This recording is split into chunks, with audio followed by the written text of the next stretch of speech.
Yeah, so at 15. Age 15, I am supposed to be going to Boy Scouts. Instead of going to Boy Scouts, I end up in Providence watching a martial arts club in practice. For about a month, I would show up at this martial arts club, and I'd watch how the members of the club were practicing. And all this time, my parents thought that I was at the Boy Scouts. Mm-hmm. Then one day, the sensei, his name was Henry, he was a cane cutter, really lovely individual. He came up to me and he said, I noticed that you've been here almost a month watching what's going on. Do you want to train with us? And I said, certainly, with a lot of enthusiasm. I said, yeah, I'd love to do that. And he told me that it would cost 25 cents a week. And I said, I can't afford 25 cents a week. As a matter of fact, my parents don't know that I'll be doing this, and the only source of 25 cents per week is from them. And he said to me, don't worry about it. You come train with us. And age 15, when I started doing martial arts for the first time.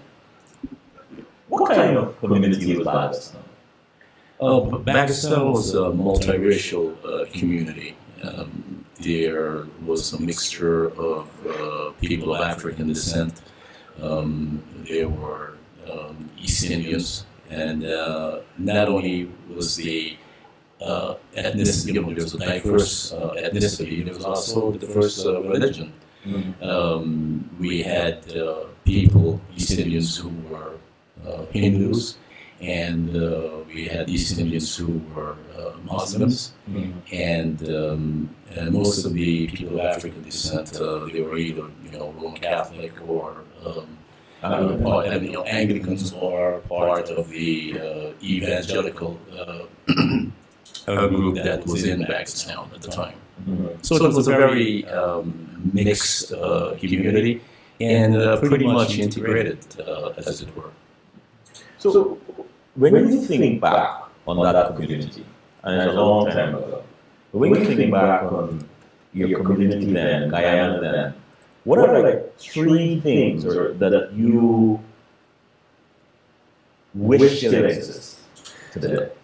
The sense of community, I know you mentioned the word community, but the sense of community, where every individual seems to be looking out for each other.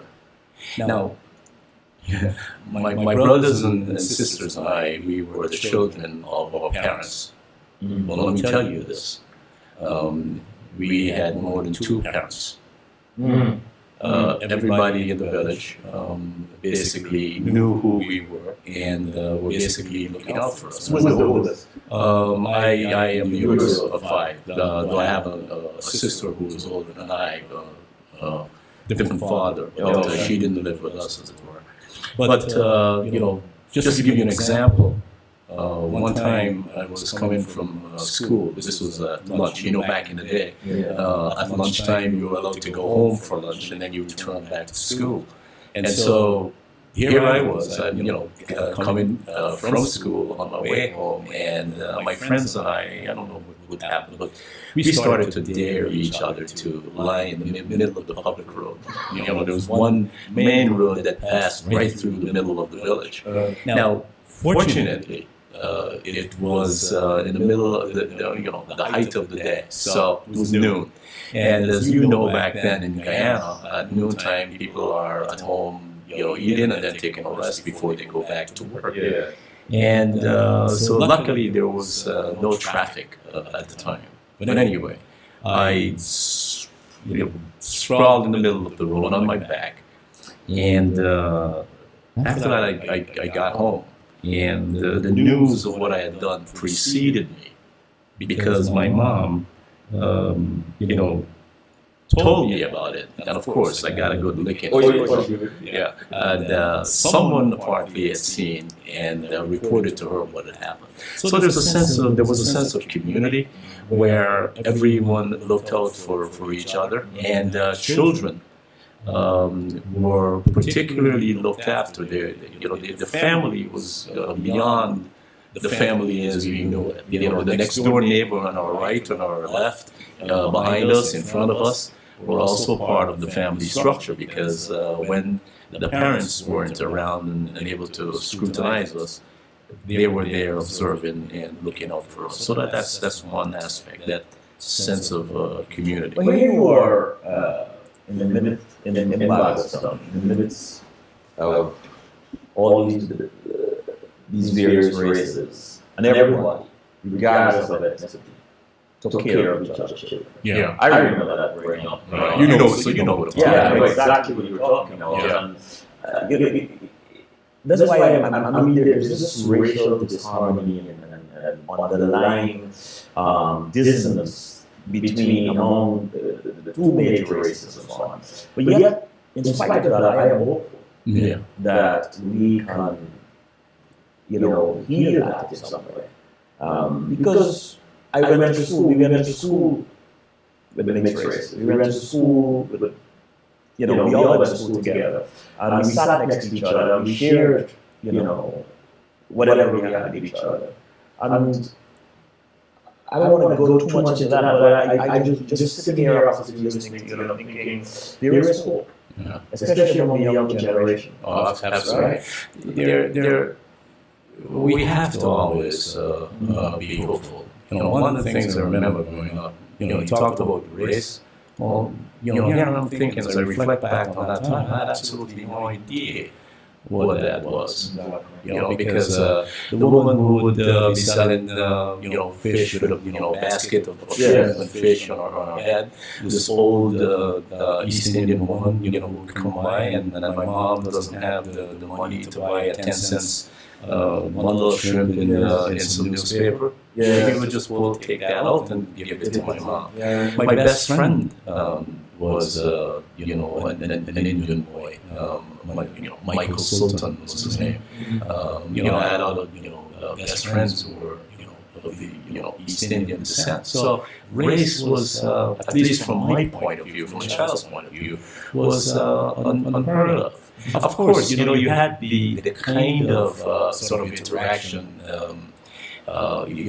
Fully what is focused by Black Masala, that kind of thing. But we dealt with that kind of stuff in the context of play. As kids, we didn't understand what that was all about. So race was not, sort of, at least for me growing up, an issue.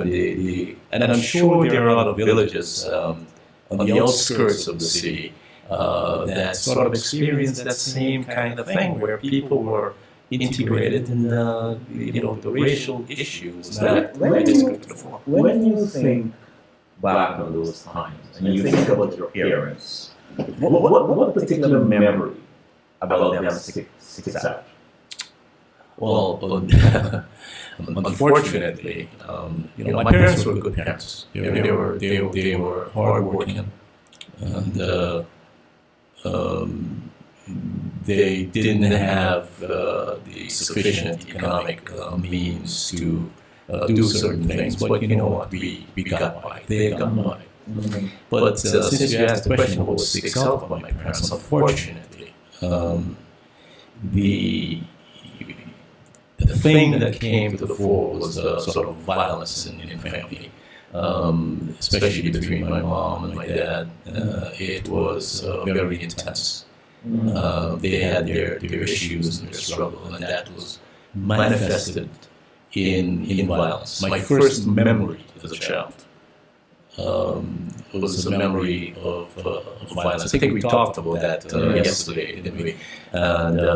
And so, unfortunately for my parents, God rest their souls, that was the sort of the factor that was not intended. But let me ask you this though. We grew up in Guyana as a place with a lot of proverbs, idioms, and all these things. Any words of wisdom from either of them or both of them that still resonate with you today? Any sayings? Well, my father, he instilled in me the love of learning. Really? Yes. And he was pretty much leaning towards the socialist side of things. He was pretty much influenced by Che Guevara and Fidel Castro, and so he basically communicated to me that sort of militant aspect. Mm-hmm. My mom was the one who helped me to develop that sort of insatiable thirst for reading. And mom was a reader, and read a lot of comic books and a lot of novels, and so I got that from her. But I also got from her, so basically a love of the arts I got from my mom. My mom was a lover of film, and she would drag me along with her once a week or maybe more to the cinema. And to see whatever movie was there. And so my love of the arts came from her. She was also an artist, actually. She loved to draw, she loved to cook.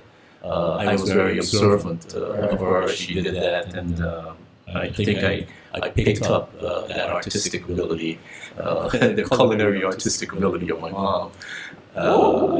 Sorry. Yeah.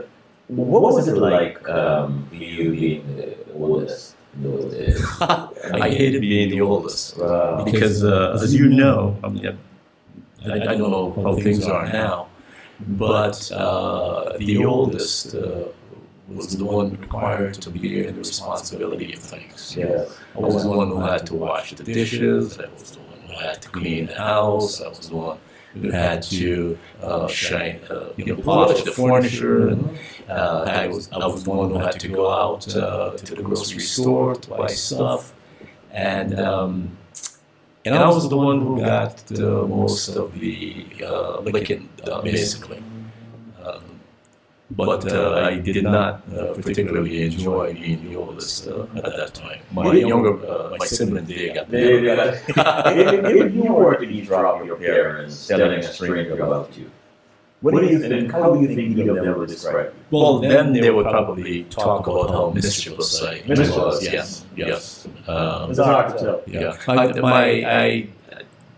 I had a very huge imagination, and I was an explorer. I always wanted to go beyond the extent of our environment. I always wanted to go beyond the boundaries, and so yes, I got into a lot of trouble. Do you see that disposition?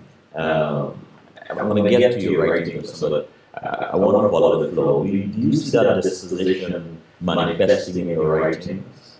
Oh, absolutely. A lot of my writing is informed by my childhood. Okay. So yeah, it's I'm going back to that. I want to spend a little more time in your early timeline. When you were much younger, around that time,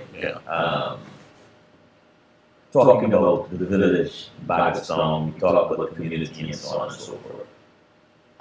But there's an influence that is in some way, and I wouldn't ask the question, I want to imply that it has influenced you. Sure. Today, you study theology, and, Jamaica Theological Seminary, and the Jewish. How much of Pakistan's ethos influenced the path you took in your religion? I had a very eclectic exposure in Pakistan because here I am, I'm immersed in Hindu culture. Yeah. All right, and that culture is manifested in the weddings, Listen, I attended every wedding.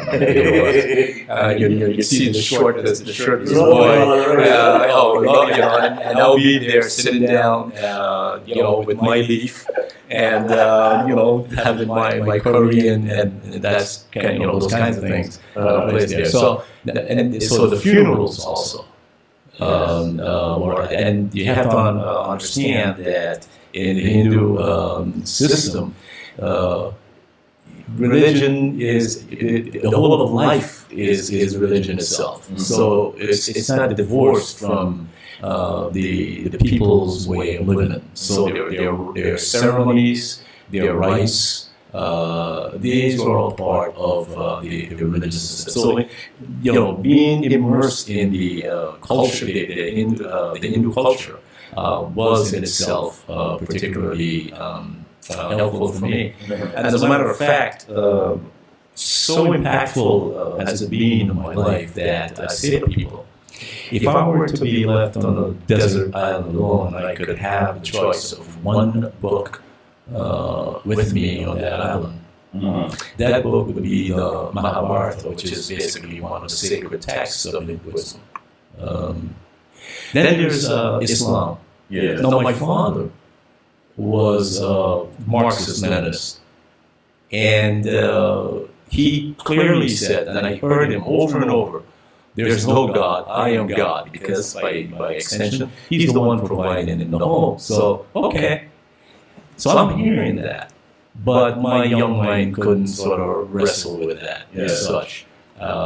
So I connected with the mysterious, the esoteric. And guess what? He enrolled me in the Islamic faith because he wanted me to learn Arabic. But when I got into the Islamic faith, it wasn't just about learning Arabic. I was impressed by the idea of the holy.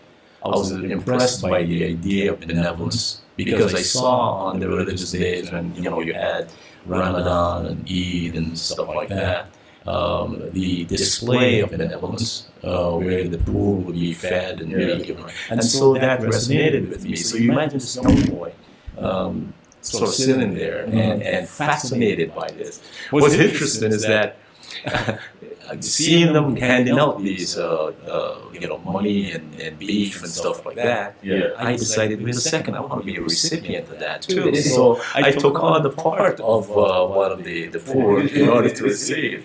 That was pretty funny. Then, of course, there was Roman Catholicism. I was an altar boy. My mom was Roman Catholic, and so by extension, that I connected with that. There was a small Roman Catholic church in Pakistan that I attended.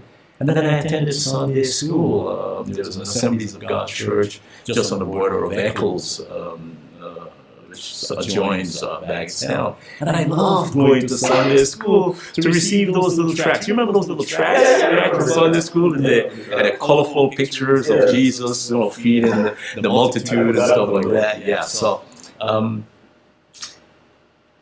So that, go ahead. I'm basically summing up that experience, that type of exposure, informed my spirituality. I won't say informed.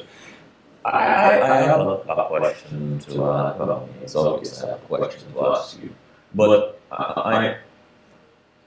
when you were navigating these various links within the confluence, these various religions, what do you remember God meant to you then compared to what God means to you now?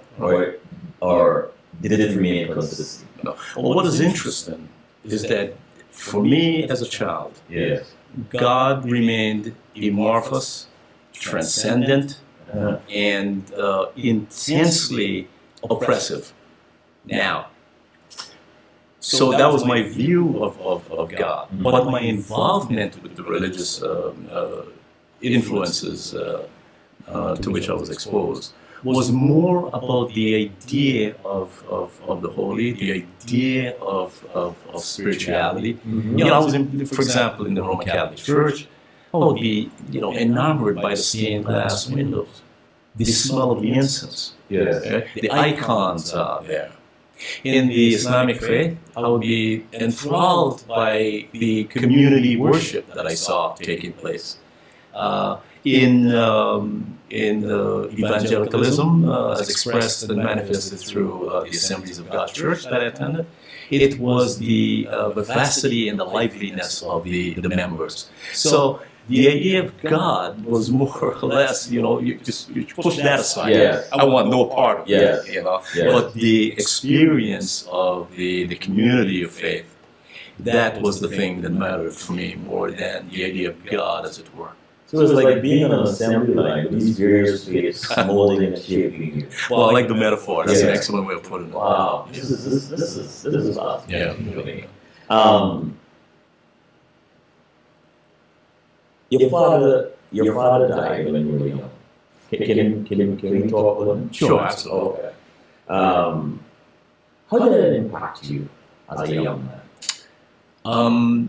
He died a violent death. And like I said, the violence violence hung in the air of my existence, if you want to put it that way. Like I said, my first memory was a memory of violence. This is why you abhor it so much? You hit the nail right on the head. Yes. And not only abhor it, but I hate it, but as such, because we can't hate something that is really doesn't have feeling or anything like that. It's a waste of time. But I certainly, its expression I find totally, palatable. From a theological from the experience of a man like yourself that has learned so much and seen so much within the context of religion. What does violence do to us? What do you believe it does to our soul? Violence takes away our humanity. Violence disrupts the essence of who we are. Violence is totally at variance with who we are in essence. It impairs us. It negates us. Mm-hmm. For those who might argue that there are times when violence is necessary, when violence is being used against you or someone close to you, what do you say? Well, I cannot consistently will that a certain response be a universal law. Right. That would be very presumptuous of me. I can't dictate how you or anyone else should respond.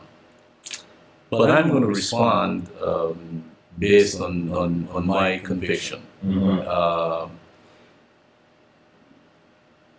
The thing is that if we continue to use violence as the necessary reaction, then that reaction will continue and be perpetuated. There's no point at which it's going to stop. And is that what we want? I am decidedly a pacifist. I am decidedly anti-violence in all its shapes and forms. Somebody asked me, if someone were to do something to my family, what would I do? And I said, I wouldn't do anything because someone did something to my father, and I had the opportunity to react in a way that was certainly not helpful to the situation, and I chose not to. I chose to forgive instead. So, no, that's my response. And I will not judge anyone who chooses to respond otherwise.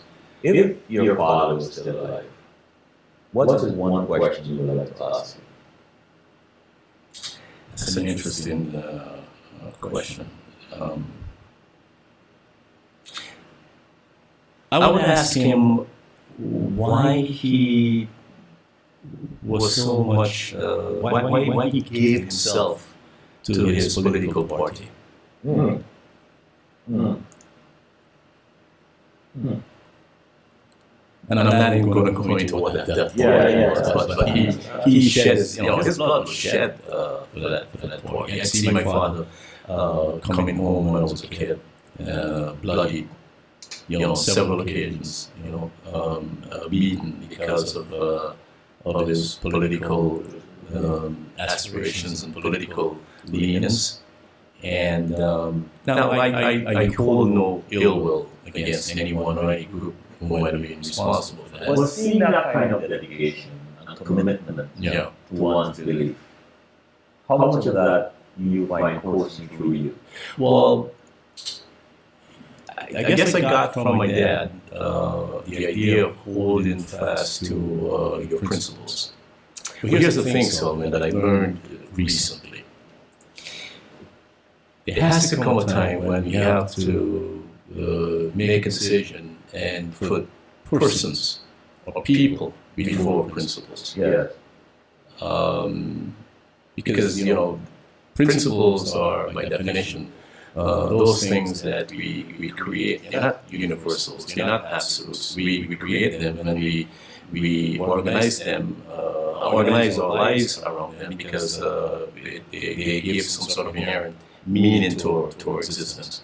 But it comes a time when the principles that we hold become less important than the relationship, than the individuals with whom we interact. And I've learned that the hard way, actually, a couple of years ago, where I had some principles, and I refused to yield to anything that would go against that principle. And what I found out was that to hold fast to that principle meant undermining the relationship of someone that was very, very important in my life.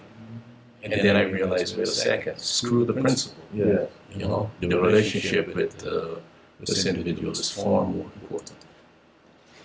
You mentioned forgiveness just now. It is such a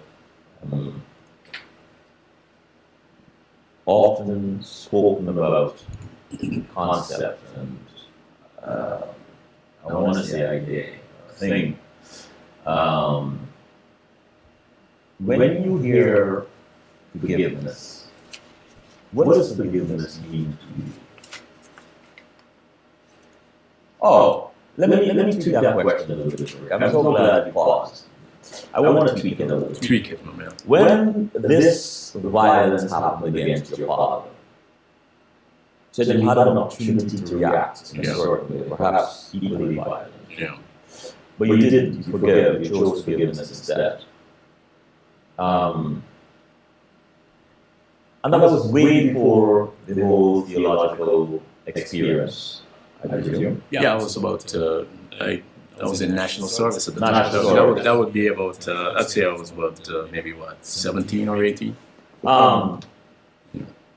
What did forgiveness mean to you then, right, prior to the journey?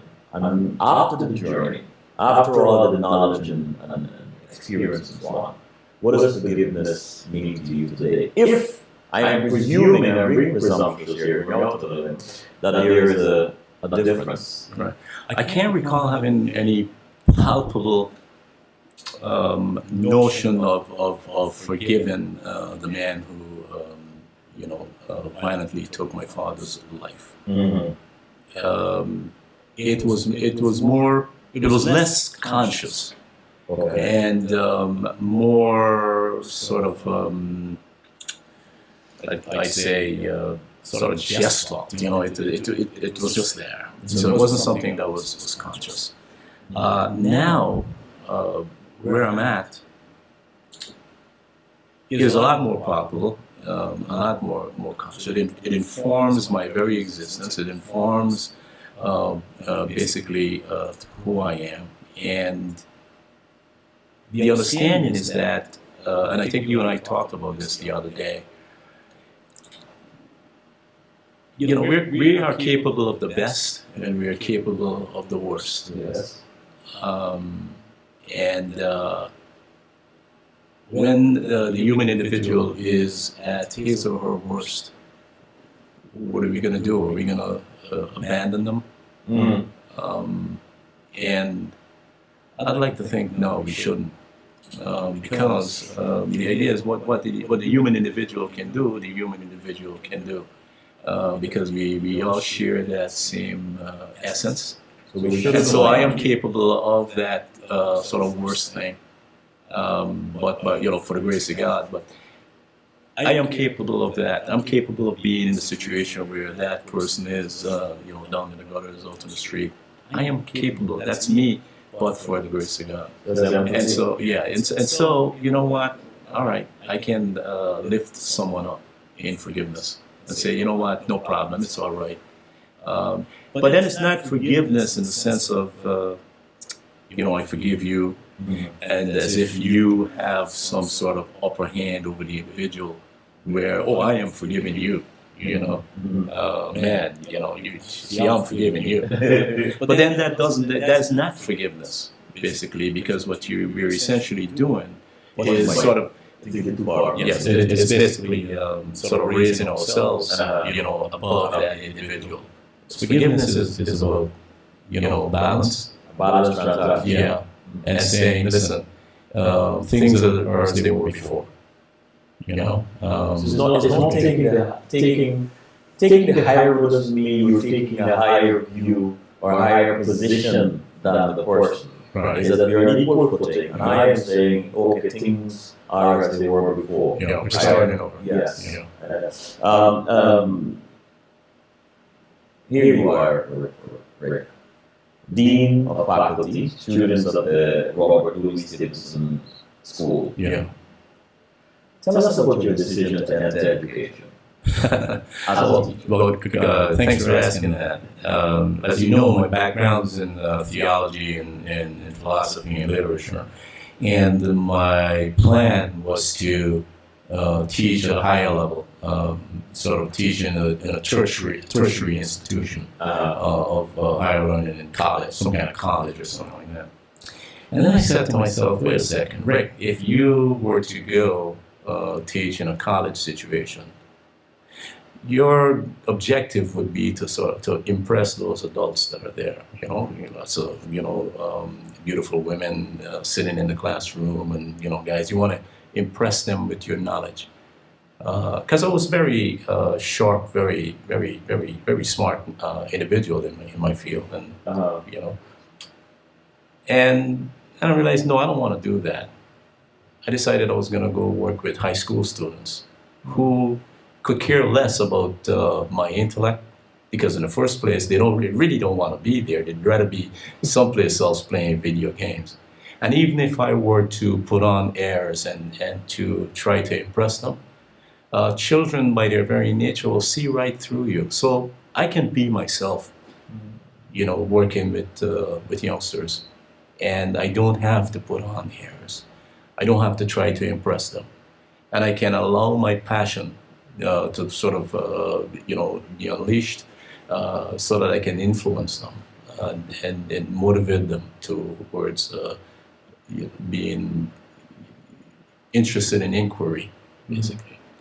What is the most humbling experience you've had from a student? Well, it wasn't from a student. No. It was from one of my co-workers. On the job, I tend to make very few mistakes. I am, very meticulous, and I make sure that I do everything that I'm supposed to do. And I believe one day I might have lost it a bit with one of the students, and was a bit more intense in my my correction of him than I would ordinarily do. One of my co-workers made the observation, and she said, you realize that you did this, and this. And I said, oh my goodness, that's not what I want to do. And I went to the student, and I had him sit down in my office, and I apologized to him. And I said, I really let my emotions get the better of me, and that's not the way I should have dealt with you. And I ask your forgiveness, and I assure you that it's not going to happen again. So I never forget that moment, basically. Mm. Yeah. Mm. For those listening that can learn from this experience, how important was that apology? We're humans, and we're going to make mistakes. And it's absolutely important that when we make those mistakes, that we acknowledge them. Because if we don't, then we can't move on from. We can't move on. There's always going to be that something there that is a hindrance, Yeah. An impediment. And so the way to go forward is always to acknowledge our mistakes so that we can learn from them. And not only that, by doing that, what we do is that we enhance our relationship with others. When we get back, I'll take a quick break. When we get back, I want to talk about your book you recently wrote. Sure. All right? All right. Take a quick break.